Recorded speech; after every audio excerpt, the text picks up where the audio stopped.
près d'une fois ou deux. J'ai entendu des histoires fascinantes sur l'infidélité, mais je n'aurais jamais imaginé me retrouver dans cette situation.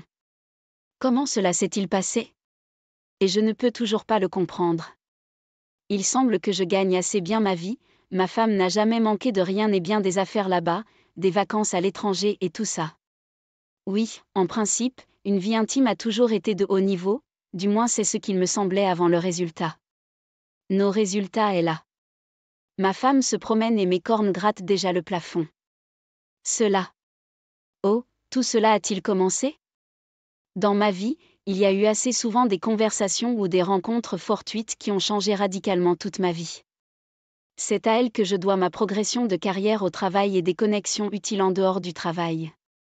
À peu près la même chose s'est produite cette fois-ci, je me promenais insouciant dans la ville pendant ma pause déjeuner. Je le fais souvent pour soulager un peu mon cerveau et je me suis tournée distraitement vers un restaurant à proximité. Que ai-je vu là-bas? Naturellement, ma femme qui, avec son ex-petite amie, j'ai presque perdu pied. Même mes yeux se sont quelque peu obscurcis sur le flot d'émotions. Après quelques secondes, je me suis repris. J'ai décidé de ne pas être trop chaud, d'attendre jusqu'au soir et de régler définitivement le problème. Je ne laisserai certainement personne me rendre cornu. Au bout d'un moment, je suis arrivée à mon bureau et j'ai commencé à attendre dans un état de délire la fin de la journée de travail. Un peu de temps? J'ai plus ou moins calmé mes nerfs car il allait y avoir une conversation assez sérieuse. Quelque chose devait la commencer, mais comme un vrai acte dans ce genre de cas, je ne savais tout simplement pas accuser. Accuser immédiatement sa femme d'adultère. Et si elle était simplement tombée sur son ex dans un restaurant? Qu'est-ce qu'elle avait à faire dans ce restaurant à l'autre bout de la ville, à 10 kilomètres de notre maison? Il y avait beaucoup de questions et il était nécessaire de trouver la meilleure solution pour découvrir toute la vérité. La journée de travail était enfin terminée. Je suis montée dans ma voiture et j'ai lentement volé vers la maison en réfléchissant fiévrement à toute la situation. Je n'avais même pas remarqué que j'avais parcouru une longue distance maintenant. Et maintenant, j'étais dans la maison, je me suis assis à un moment et je suis allée à la porte. Depuis le seuil, ma femme s'est jetée dans mes bras, comme toujours. Je me suis un peu éloignée et suis calmement allée dans la cuisine, me suis assis à la table de la salle à manger et demandé à ma femme de me faire du café. C'est mon rituel habituel. Après le travail au bureau, elle a accédé à ma demande comme si rien ne s'était passé. Alors je lui ai demandé comment elle avait passé sa journée et ce qu'il y avait de neuf.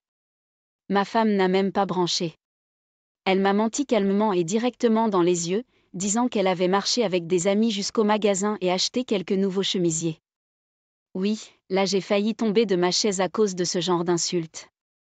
De ce genre d'insolence, mentir avec autant d'audace et ne pas rougir, il faut le pouvoir.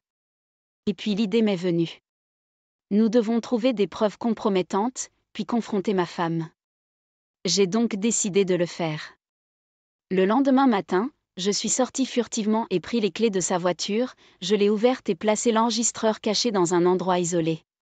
Ce serait une base de preuves assez solide. Ensuite, j'ai pris le petit déjeuner avec ma femme et je suis allée travailler comme d'habitude. 3 jours se sont écoulés dans un rythme aussi tendu. Comme par hasard, le travail s'est accumulé. Tellement que j'ai presque oublié l'incident avec ma femme. Mais voilà que le week-end tant attendu est arrivé et j'ai enfin décidé de vérifier l'enregistreur. J'avais presque les mains qui tremblaient et j'ai commencé à regarder comme je le soupçonnais, mes pires craintes ont été confirmées. Ma femme me trompait. Et comment, en plus du fait qu'elle ait des rendez-vous constants avec son ex dans la voiture que je lui ai offerte pour son anniversaire. Elle parlait à sa meilleure amie. Disons qu'elle avait fureté Ibra avec 2 collègues lors de la dernière fête d'entreprise. J'ai failli m'effondrer à cet instant. Il s'avère qu'elle me trompait presque constamment. Et je suis stupide sans cervelle. Je n'ai même pas remarqué. Et bien maintenant, je n'avais aucun doute sur ma femme. Je n'étais confrontée qu'à une question vitale. Que faire avec elle maintenant? Il n'y avait pas de désir de vivre avec elle. Pour lui faire regretter ce qu'elle avait fait. Je pourrais le faire. J'ai décidé de faire un plan pour la suite des événements maintenant. Maintenant, je vais la faire danser et le lendemain. J'ai pris un jour de congé et je suis allée dans une petite ville voisine où vivait le père de ma femme. J'aimerais vous parler un peu de cet homme. C'était un ancien colonel qui avait consacré presque toute sa vie au service de son pays. Ce ne sont pas juste des paroles en l'air. C'est un vrai homme qui a tout donné pour le bien de la patrie. Je croisais souvent son chemin quand je m'occupais de sa fille, ma future femme quand je lui ai fait une demande en mariage. Et en général, nous allions souvent chez lui au bain. J'ai été un idiot avec elle. Le colonel devait penser qu'il avait donné sa fille en mariage à une car il ne la laissait presque jamais sortir. L'école et la maison, c'était tout son divertissement. Je suppose que c'est pour ça qu'elle s'est lâchée, sortant avec tout le monde quand elle s'est mariée avec moi. Alors j'ai décidé de me venger dans cette direction. Je savais très bien que si le père de ma femme découvrait ce que sa chère fille avait fait, il l'effacerait probablement, tout simplement. Bien sûr. Je peux exagérer, mais s'il avait été là au moment où je lui ai dit, il aurait probablement fait la même chose. Au début, le colonel chancelait et pendant quelques minutes, j'étais même un peu inquiet pour sa santé car son âge pouvait lui jouer des tours. Mais le soldat s'est avéré être un dur à cuire. Il m'a regardé, s'est servi un verre de vodka. Verre de vodka et il a vidé d'un trait. Puis il a refait le même tour 2 fois de plus, puis s'est levé en silence et a chancelé dans la pièce d'un accent grave côté. C'est là que j'ai réalisé qu'il était temps pour moi de battre en retraite. Les informations nécessaires ont été livrées au destinataire et les conséquences inévitables ont suivi car ma femme devrait retourner lorsque je l'ai chassée d'unifamilial. Heureusement, nous n'avions pas encore d'enfants. Je suis montée dans la voiture et j'ai calmement conduit jusqu'à la maison. Je tiens à rassurer tout le monde tout de suite. Rien de terrible ou de sanguinaire n'est arrivé à ma femme. Je suis rentrée, j'ai calmement rassemblé toutes les affaires de mon ex-femme et avec un calme glaçant, je les ai mises dehors. Je voudrais souligner le fait important que ma femme observait toutes mes actions. Elle n'a même pas bougé. Elle a tout compris de mon regard froid. Je n'ai pas fait de grand scandale. J'ai parfaitement compris que ce n'était pas moi qui était important pour ma femme, mais les valeurs matérielles que je pouvais lui offrir maintenant. Mais maintenant, en un instant, tout cela lui serait enlevé. Après tout, moi, en tant qu'avocat certifié, avais pris la peine de mettre en place un contrat de mariage.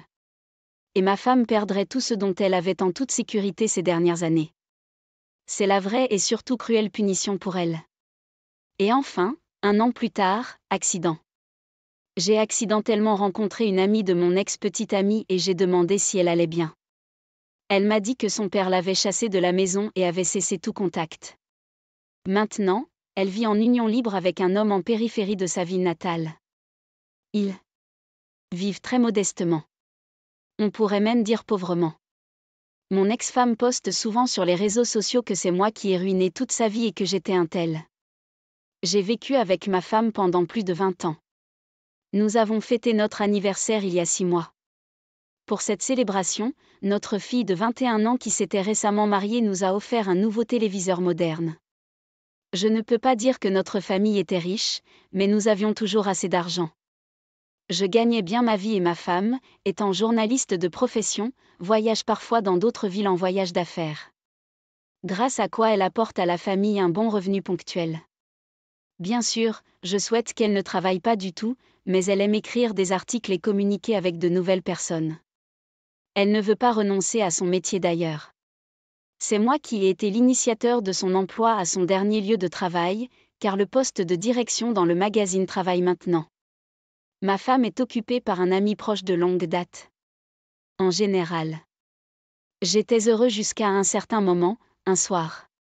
Je ne me souviens pas exactement, il y a un oiseau d'eux.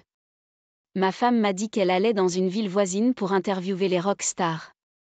Un rockstar venait donner un concert. J'étais un peu contrariée car je voulais passer la soirée suivante seule avec elle. Mais ma femme était tellement de partager avec moi ses projets pour le voyage à venir que je me suis contentée de sourire et d'embrasser ma chérie. Je lui ai souhaité du succès et un beau voyage. 3 jours plus tard, elle est rentrée. Il y avait quelque chose d'étrange dans son comportement.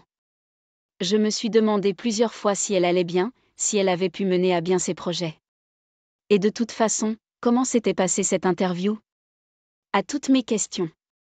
Elle m'a souri d'une manière confuse et a dit que mes questions étaient épuisantes. Mais quelque chose me tracassait dans l'intérieur, comme un chat qui grince. Et comme cela, c'est un bébé. Pour une raison. Bientôt, j'ai reçu un appel d'un vieil ami, celui-là même qui avait aidé ma femme à obtenir un emploi. Et il m'a invité au bar. J'ai dit oui, la dernière fois que je l'avais rencontré pour boire un verre remontait à un certain temps au moment convenu. Sur place, nous nous sommes rencontrés et avons parlé de choses et d'autres, mais ça a empiré. À partir de là, après m'avoir offert un verre aux deux, mon ami a commencé un monologue avec les mots. J'ai quelque chose à te dire. Promets juste de te contrôler mais. J'étais méfiant, mais j'ai acquiescé. Igor m'a dit quelque chose à quoi je n'aurais même pas pu penser dans mes pires cauchemars. Lors de mon dernier voyage d'affaires, ma femme m'avait trompé après avoir bu pendant une interview avec un rockstar. Le coupable l'a mentionné.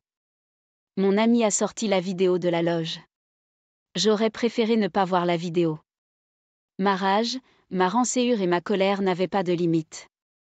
Quand je suis rentrée à la maison, ma femme a bien sûr remarqué mon état. Elle a tout compris, presque à genoux, a commencé à s'excuser et à se justifier. J'ai été très blessée. Comment pardonner une telle chose? Et avant nous étions si heureux. Je n'ai rien répondu à ces simplifications de pardon. Je suis simplement sortie de l'appartement en silence. Je suis allée dormir chez ma fille ce jour-là. Elle et son mari avaient 2 chambres, donc je ne les ai pas mis mal à l'aise. J'ai passé les 24 heures suivantes comme dans un délire. Je ne me souviens pas comment j'ai rempli les rapports au travail, comment je suis arrivée chez elle et comment je suis rentrée. Je suis rentrée chez moi tard. Toute ma famille m'attendait déjà là-bas, ma fille et mon fils. Ils ont exprimé leur opinion sur la sincérité et les remords de la mère. La trompeuse a ajouté qu'elle démissionnerait de son travail et a promis de me prouver qu'elle était follement désolée pour son erreur et ne pouvait se pardonner. Elle m'a supplié de ne pas divorcer. Je les ai écoutés en silence et tu sais, j'étais même content que mes enfants aient la sagesse de ne pas perdre le sentiment chaleureux qu'il avait pour moi en tant que père et pour la coupable en tant que mère. Mais je ne peux pas pardonner à ma femme. Je continue de revoir l'image de cela, l'image de cette vidéo malheureuse. Je réalise que je ne pourrai jamais plus partager le même lien avec ma femme. C'est donc l'histoire de notre héros. Vous pouvez également m'envoyer vos histoires de vie uniques et je les raconter. Et pour vous, comme toujours. Je vous souhaite une merveilleuse humeur et tout le meilleur. Merci.